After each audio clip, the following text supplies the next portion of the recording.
Marketers are looking for a variety of insights. So, opportunities for insights would include customer experience, customer attitudes, customer values, customer needs, customer perceptions, customer feelings, so on and so forth. An example of a company that absolutely uses as much information as they can get is Best Buy. One of the things they implemented a long time ago, in the earlier 2010s, was something they called Voice, which is a portal that allows them to actually upload information they hear directly from customers. And I should say that they're sales associates, so the people you see in the store. So if you go to buy a radio from Best Buy, and you make a comment, you know, your Best Buy agent may go in and plug it into this portal so that Best Buy understands that this is something that a customer has communicated. To glean customer insights, we can get them from a variety of places. But one of the places that we absolutely can get them from is marketing research, right? So, research facilitates discovering brand opportunities, brand positioning, so on and so forth. So, it's that area where customer insights can connect with brand insights to create a powerful understanding of what the brand offers that the consumer values. And so market research is extremely important. However, I wouldn't be talking about it if it did not come with ethical issues, which I'll talk about in the next slide. What I hope to do in the next 10, 20 slides is talk about some of the issues, particularly the ethical issues in marketing, and then offer a bit of a rebuttal against the idea that marketing um, practitioners engage in low ethics. So I'll start off talking about ethical issues in marketing research. So there are ethical issues in marketing research. I cannot tell a lie. One would be reliability. One issue that some people have in a variety of disciplines is that they assume that one study and one data sample, is definitive research, right? So you tested whether or not ice cream makes people go crazy.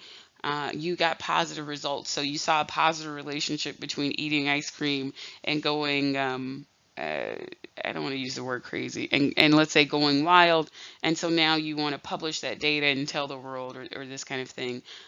You can't do that, right? One of the things that tends to be important is um, performing the same research several times to show that it's reliable and that people can quote unquote trust that research. And that's why you see in a lot of the top marketing journals, you cannot get into the journal with one or two studies, you need several. Another issue is the relationship between researchers and marketing managers.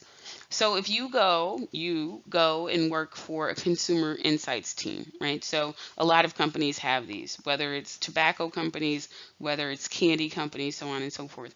They're constantly trying to figure out how to please the consumer, new products, these kind of things. Um, but if you have a marketing manager who's on your case or you're too close to them, are you really giving objective feedback based on your findings? Um, some people might be able to, other people might feel pressured, right? I talked a minute ago about the peer pressure associated with something like Enron. The same thing can be true when you think about consumer insights. If you have a marketing manager who's giving you a lot of pressure to say, a new product performed well in a test market, you might fudge the data. You might lie to a group of investors, these kind of things. And so the researcher and marketing manager relationship needs to be um, not as close as some people would like. Another issue in marketing research is the participants that we use. So when we conduct studies, so on and so forth, there are some things that might happen to our research participants. One, we might not ask for informed consent. So people who engage in our research or take our research studies should be informed of what they're doing. Now, you might not inform them of every single thing you're doing, but you should say, hey, this research will take 20, 30 minutes.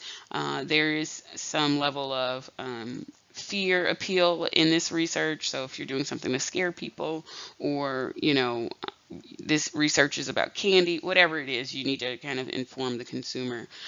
We do manipulate consumers. Oftentimes, our manipulations should not be the most impactful. They're fairly benign. But if it's not fairly benign, then you need to do a debrief, right? So you need to let consumers know after the study that they were manipulated, why they were manipulated, and what you hope to get out of that manipulation. So the purpose of the study. Just like manipulation, we have some level of deception. Again, in those cases, you want to do some level of debriefing. Some studies have a level of psychological stress or distress. Distress. What I would say in this is that a debrief is not enough. Right. So if you have a study where you might put people under undue levels of stress, not only do you want to debrief, but you want to give people the option to talk to someone about the study. And that's very important. Last but not least, anonymity. It's always important that you make an attempt to make sure your sample is anonymous. A lot of people don't want their data, regardless of what the study was about, to be known. And so you want at the very least make sure that your participants are identified by a number or a letter, something other than their name, so it can't get back to them. When we think about ethical issues within the marketing P's, right, there are also several issues, and I'd like to talk about them. I'm going to first start off by talking about product-related issues.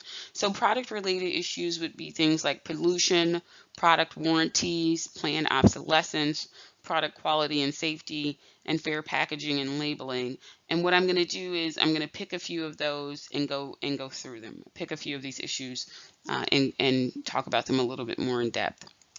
So the first thing I'll talk about is planned obsolescence. I think pollution is fairly self-explanatory, by the way. So planned obsolescence is a policy of producing consumer goods that rapidly become obsolete and so require replacing, right? And we could think of something like the iPhone. I use the iPhone in this example. So how do companies go about achieving planned obsolescence? They can create a fashion change or a demand for a new style, right? So one of the things that Apple has done in the past is increase the size of the phone, decrease the size of the phone, increased color options of the phone. So things like this. They could also hold back attractive functional features, then implement those features in new models, right? Making the previous range obsolete and or unfashionable. Apple has done this by changing processor speeds. They've changed the number of cameras.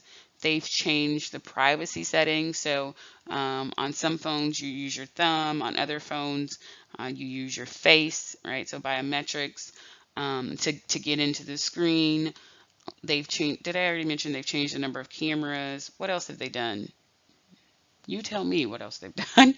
Oh, and they may produce, the company may produce products that will break, wear, or tear or rot before they should. Now, I will say, in Apple's defense, I tend to own a lot of Apple products. And I will tell you up front, it's not because I like Apple. Apple is fine as far as I'm concerned. They're about average. And in fact, I actually preferred owning a Samsung. I like my Samsung. I thought it had better individuality. I was able to do more stuff with it. My problem with my Samsung phone, though, was that it always broke. And I'm pretty careful with phones. I always get an OtterBox or whatever is comparable. Um, I try to at least keep it looking decent, and I don't do a lot on the phone.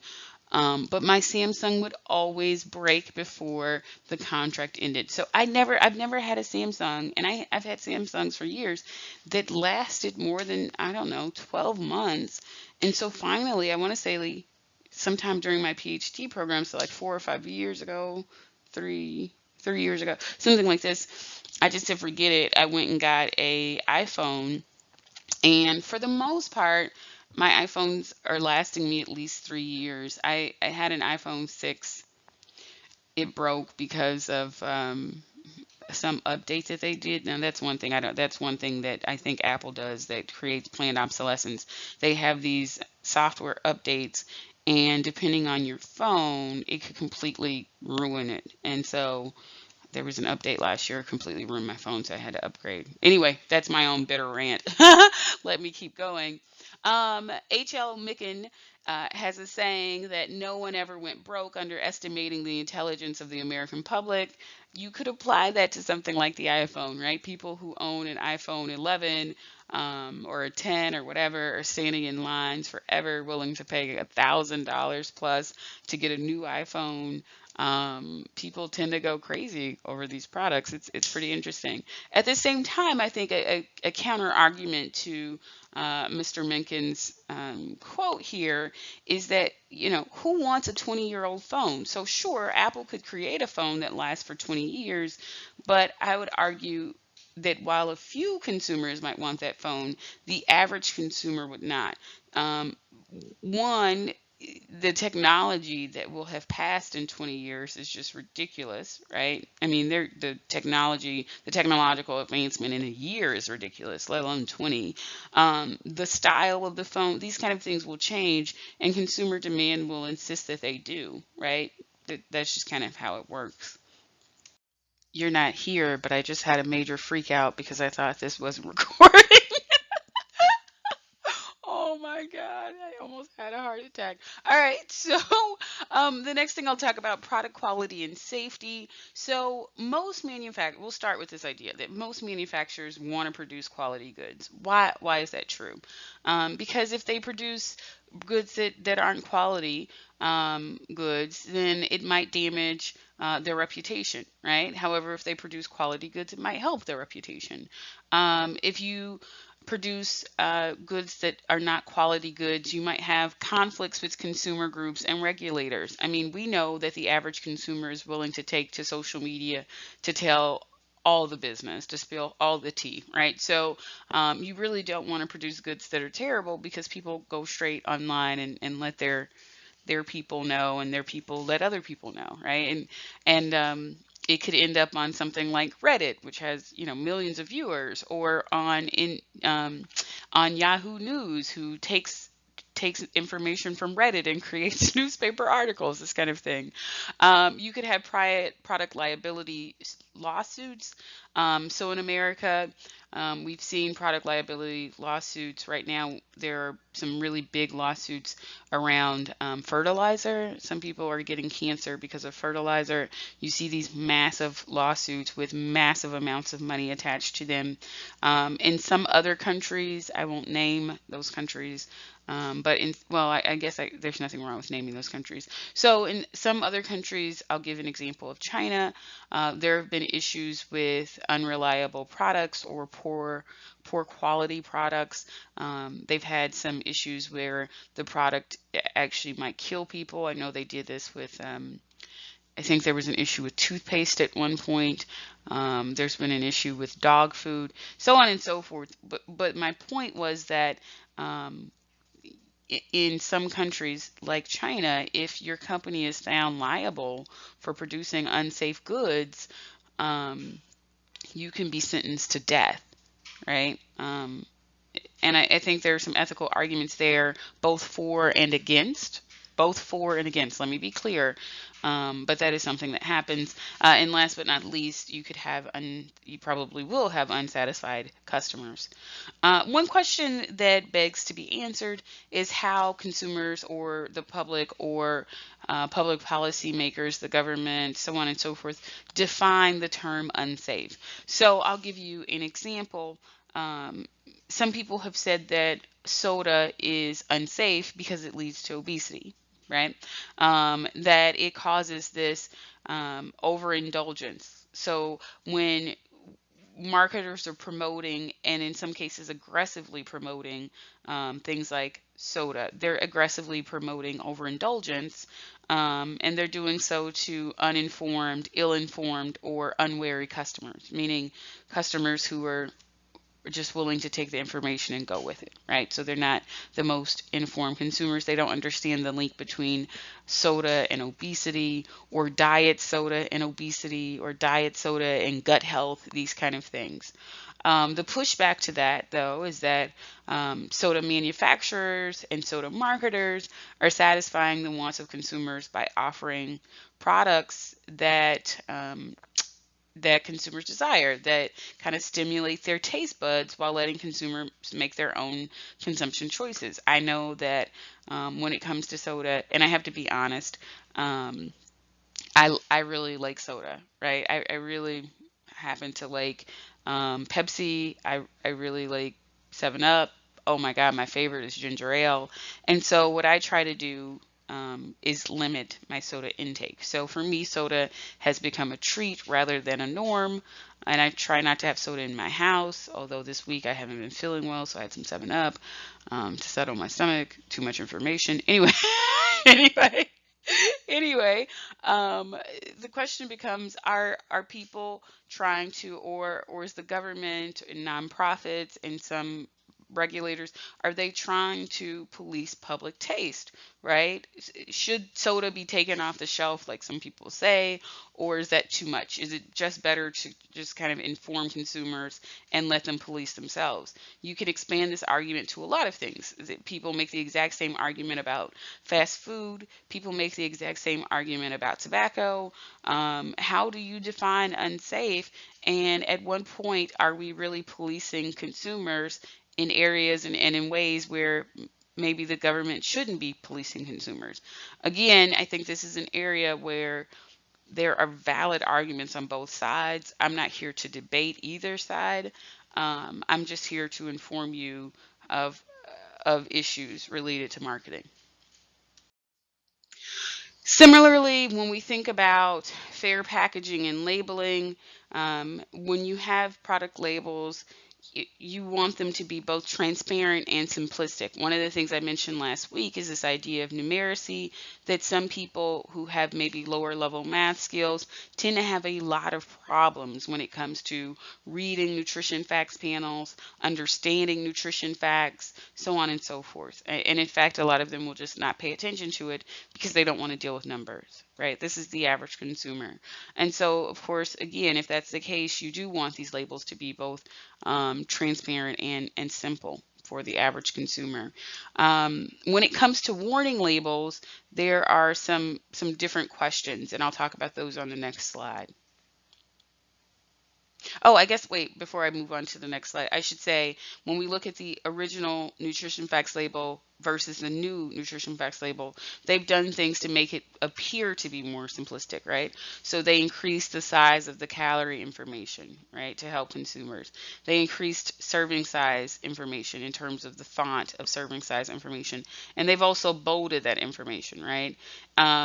I think this label looks, even though it seems like a simple change, it looks, and probably from a practical standpoint is more user friendly for the average consumer. So last week I mentioned that at one point I've worked for a tobacco company. I've never smoked cigarettes, will never smoke cigarettes, and understand why the government would want to at the very least, advise and inform consumers about the dangers of cigarettes. But when you're thinking about warning labels, you have to ask yourself some questions. How strong should the label be? How forceful, impactful, how prominent? What kind of wording should you use? How specific should it be? And so if you look on the right, here are some proposed warning labels. Cigarettes cause fatal lung disease, with pictures of healthy and damaged lungs. And then the other one, smoking can kill you, with a picture of a dead man with staples down his chest. I think those are staples. I'll just go with that. So the issue with these labels are twofold. I'll talk about both. One is that tobacco manufacturers have pushed back and said that these labels are not meant to inform in and of themselves. They're actually meant to detract, and cigarette companies shouldn't be forced to put a product on their put a picture and a statement on their products that lead to consumers not wanting their products, right? So they're saying, why should we be forced to put these things on our cigarette packages when you're basically asking us to kill our business? The federal government has agreed, right? They've said that this is a free speech issue, that there's nothing wrong with informing consumers, but there's a difference between informing consumers and trying to scare them into not buying their product. And so the federal government is now trying to figure out better pictures to use, better pictures and statements to use that will both inform, that will I guess, adequately inform consumers of the dangers of cigarettes. That said, the second issue with these labels is actually that they're not as effective as you would think. I've done research on this. I've published research on this, and what we found in several studies is that the warning label on the left, cigarettes cause fatal lung disease with the damaged lungs, has very minimal effects on smokers. They don't really pay attention to it. The warning on the left, on the right, excuse me, smoking can kill you with a picture of the dead man, tends to be more effective, and in fact, significantly more effective. Um, what tobacco companies have come back and said is that they're okay with the warnings as long as it's the text. They're less okay with the actual pictures, images, and this makes sense given the results that we've gotten when we've run tests on it. I'm going to suggest that calorie labeling is actually a type of warning to consumers. It definitely seeks to inform consumers, but it's also a bit of a warning, right? When you find out that a Big Mac has 1,400 calories or something like this, and you're like, wow, right? I always tell this story. So when I was in my PhD program, and I don't eat fast food that often because I don't find it better than anything I can scrap up together at home.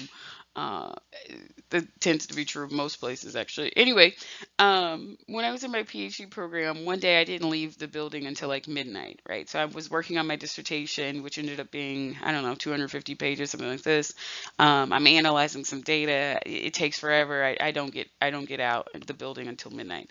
I'm starving, right? So I had a couple of snacks in my office, but I didn't have dinner. So I decided I'm gonna get some McDonald's. I'm too tired to go home and try to put something together or figure out what I'm gonna eat. Um, and so I go up to the drive through. I'm driving, I get to the drive through window, and for the first time ever, I see calorie labeling at McDonald's. And if I'm going to McDonald's, I usually get like a quarter pounder, right? So I'm sitting there. Um, I pull in. I see the calories for the quarter pounder, and I just pull off. I'm just like, what is this?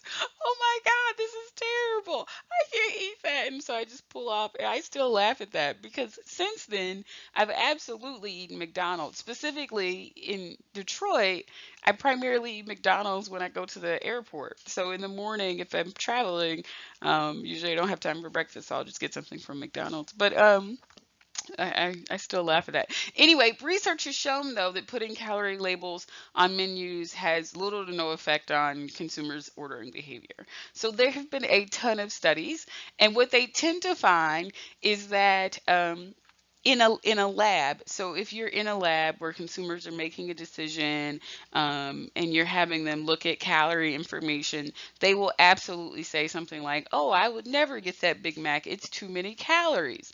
Right?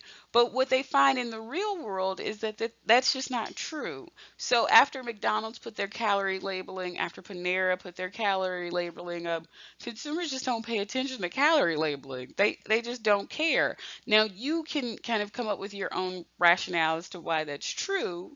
But I would argue, and I think the government would argue, that it's better to go ahead and inform consumers of what the calorie information is, as well as other nutrients, um, than not inform consumers, even if it has no real effect. Because it will have an effect on a few consumers, right? And then some consumers at some point will actually just appreciate the information is there, even if they don't use it. And if you're me as a marketer, I am really big on information provision, right? Even if consumers don't use the information, they deserve transparent information. That's just kind of bottom line.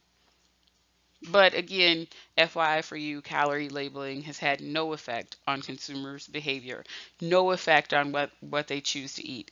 So it's not even, we don't have to look at, did they decide they don't want to eat McDonald's once the calorie information was introduced? You're thinking even smaller. Did they decide that instead of getting the Big Mac they normally order, they would get, one cheeseburger because it's lower in calories? Neither one of those things has happened. Consumers go in, they still get their Big Mac with or without calorie information.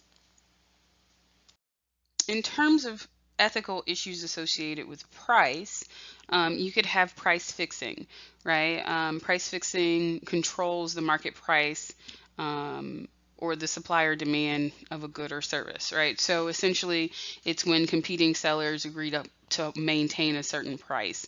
It often blocks new competitors from joining the market, and it also stops consumers from receiving the benefits of fair competition, right? You could have price increases.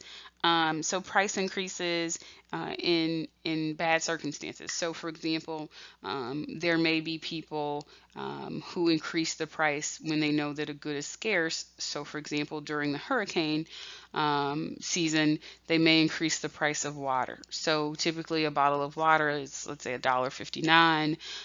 When a hurricane hits and consumers need water and they're looking for water, a company might decide to start charging $4 for a bottle of water. We saw that with Hurricane Harvey. I'm going to focus specifically in my lecture on price discrimination and deceptive pricing, and I'll talk about those in the next slides. So, price discrimination occurs when a firm charges different prices to different customers for reasons other than differences in cost. So, if I were making a dress for two people and one person was much taller than the other, and I had to use much more fabric than I would need to on a person who's shorter, I might charge the person who's taller a little bit more, right? You could argue that this makes sense because you're using more material, yada yada. But if you have two people the exact same height, the exact same weight, everything is the same, and you charge one more because they have red hair, that's problematic, right? That becomes price discrimination. So Amazon was actually criticized for doing this in the early 2000s because it offered lower prices to new customers, right? So how do you get people hooked on Amazon? You offer those people lower prices, and then when they stop being new customers, you just start charging them regular prices. Um, Other companies, Staples, Steam, which is video game store, and Amazon again, because Amazon can be an interesting company, was also caught varying the price of their products by geographic location, almost as much as 166% more, right? So let's say they charge a person, let's say you were buying a video game, and they charged the person in Michigan $50 and a person in LA 75, and they just based it on geography, even though there was no real difference in cost. That's price discrimination. That is illegal. Orbitz also got caught engaging in price discrimination. And what they were doing, I thought this was pretty interesting, is that they were caught charging more, almost up to, I'm sorry, as much as 30% more to customers who are using Mac computers versus PCs.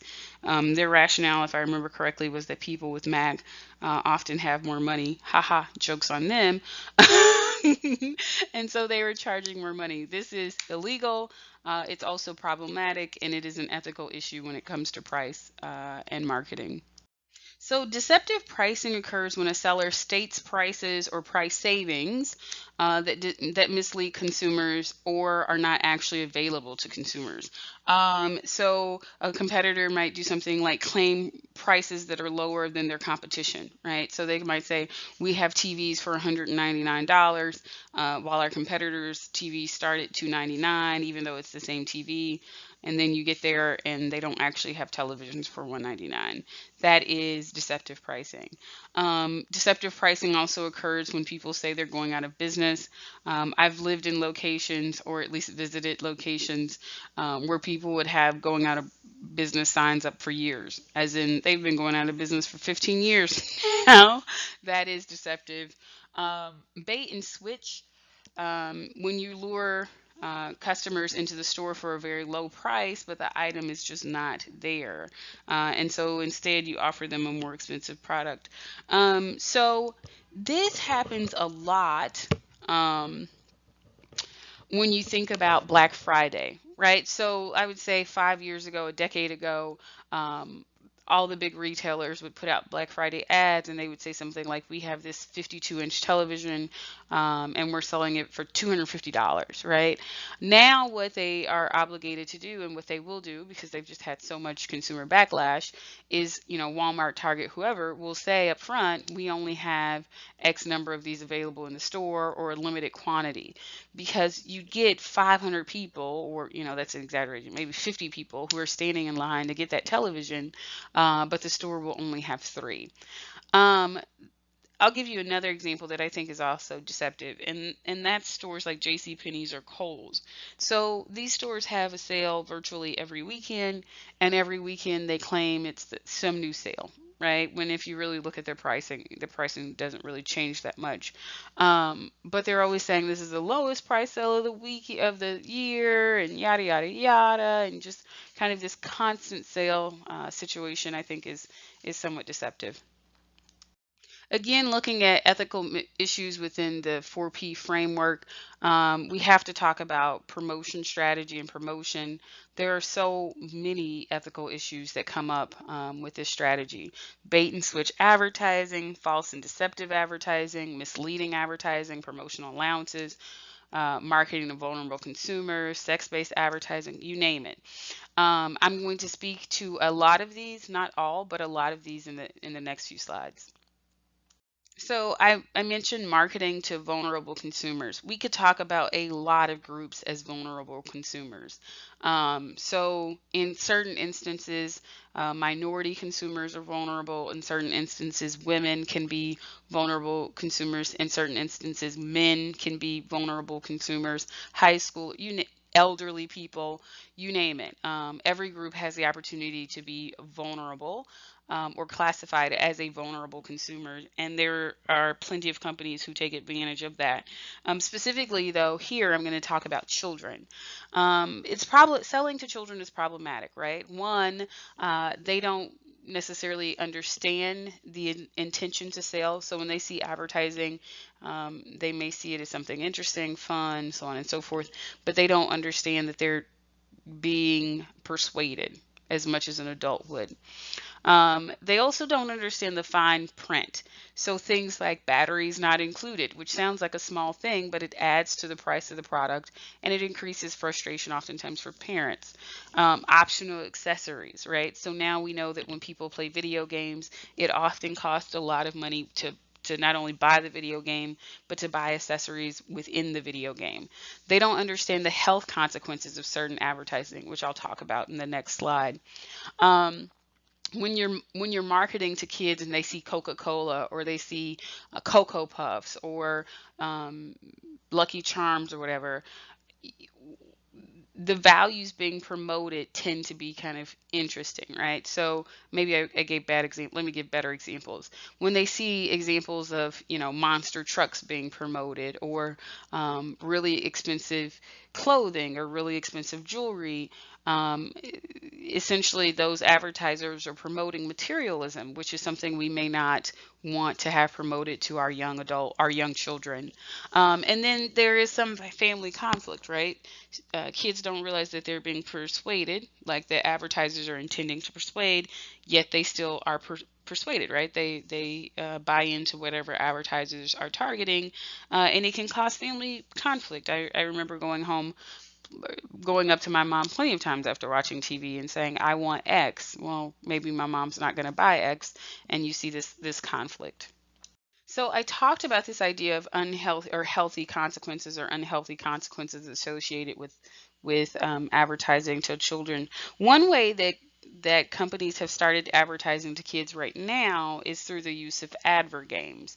So examples of advert games I show on the right hand side here, where, excuse me, the company creates a video game or an online game, um, and kids can play it, but while they're playing it, they're being manipulated to want those products, right? They're being persuaded.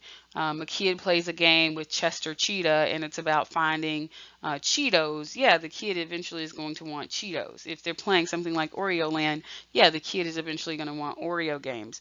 So research has shown that when kids play these games, right, it increases nutrition poor snack food, right? So, or this thing says nutrient poor snack food, but nutrition poor snack food is fine as well. It reduces fruit and vegetable consumption. Um, these effects tend to be more dramatic for consumers who play avid games more regularly. So if the kid plays avid games a lot, this will happen. What's really interesting is that I'm talking about children as vulnerable consumers, but research has shown that there's no difference between a child and an adult when it comes to avid games.